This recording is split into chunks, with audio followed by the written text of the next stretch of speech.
29 травня, 1187-й день анексії Криму. В ефірі «Заман». Я Єлизавета Цареградська. Доброго ранку.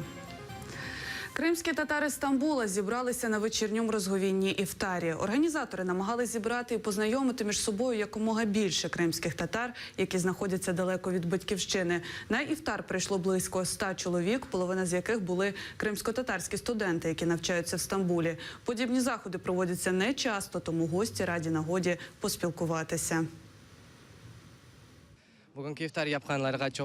Я хочу висловити подяку організаторам сьогоднішнього іфтара. Я дуже щасливий і пишаюсь тим, що сьогодні була можливість зібратися з кримськими татарами. Це дуже важливо, коли знаходимося вдалі від батьківщини. Іфтар важливий тим, що ми поділяємо їжу з іншими людьми. Ми знайомимось з людьми, поділяємо з людьми прекрасні сторони ісламу. Сьогоднішній іфтар пройшов чудово, нам дуже сподобалось. Всі зібралися, ми прийшли з сім'єю, діти бігають, грають, познайомилися між собою. Все пройшло відмінно.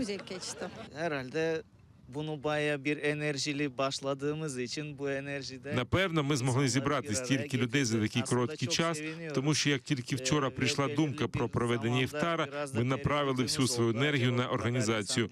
І ця наша енергія об'єднала всіх цих людей. Ми дуже раді. В один момент ми переживали про те, чи прийде стільки людей. Ми щасливі. Я вітаю весь наш народ з місяцем Рамазан. Бажаю, щоб всі об'єдналися навколо нашої релігії і культури.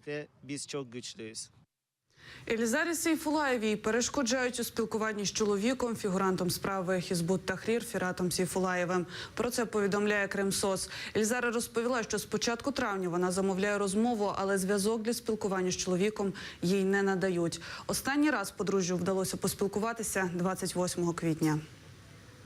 С мая месяца я не могу общаться, я заказываю связи, но нам связь не предоставляют.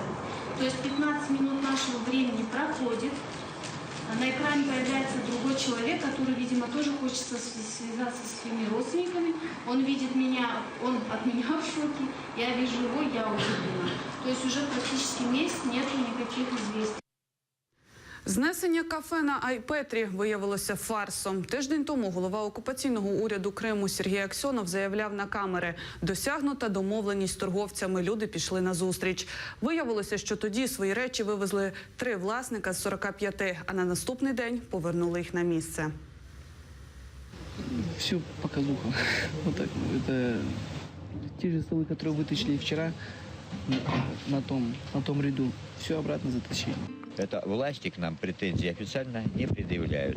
То есть то, что говорил Аксенов, это его личное мнение. Официально ничего нам не предъявлено. На все запросы, во все инстанции мне один ответ: это ваши здания в объектах под снос не значатся. Площу Свободи в Севастополі заповнили незадоволені мешканці міста. Вони вимагали скасування проєкту генплану і відкликати всі позови уряду Севастополя до громадян зі спірних земельних ділянок. Мітингувальники прийняли резолюцію про недовіру законодавчим зборам міста і місцевим судам. Я считаю, что этот генеральный план – это саботаж центральной власти в преддверии выборов. Так и передайте всем. Против плана, потому что нарушаются все наши права, и никто нас их не отстоит, если мы сами не выйдем. У людей все законно, как правило, подавляющее большинство, давным-давно, много лет. А сейчас хотят сносить и так далее, и так далее. Захистити архітектурні пам'ятки Києва від зносу закликали учасники ходи, яка відбулася у столиці минулу суботу. Хода розпочалася на Софіївській площі біля будинку, з якого Грушевський проголосив незалежність України, і пройшла вздовж історичних будівель до Поштової площі.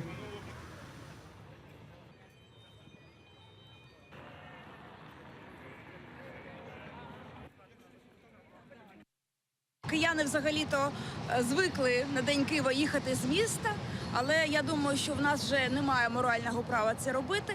І ми маємо об'єднати наші зусилля і всі разом стати на захист української столиці. Підписуємо відкритий лист до президента України пана Порошенка, до прем'єр-міністра нашого Володимира Гройсмана.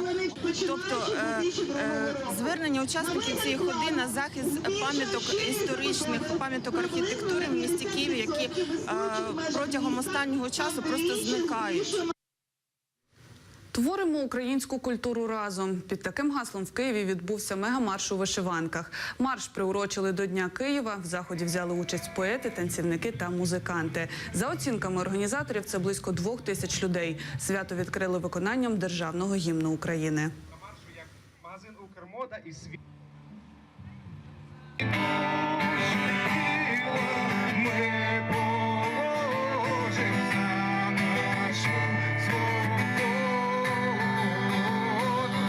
Першочергова мета – це популяризація українського одягу, вишиванки, взагалі всього українського. Як ви, наприклад, чуєте, тут українська музика грає. Зараз знову-таки мета маршу – об'єднати українців. Мені не байдуже Україна, не байдуже культура українська. Я вірю, що саме через культуру можна відновити Україну. І я дуже рада, що сьогодні тут зібрались люди. 25-й благодійний пробіг під каштанами відбувся у Києві. Стати учасником можна було через реєстрацію пожертву. Це 250 гривень для спортсменів та 150 для тих, хто такої категорії не має. Наші журналісти дізналися, як пройшов пробіг і на що підуть гроші. 3, 2, 1.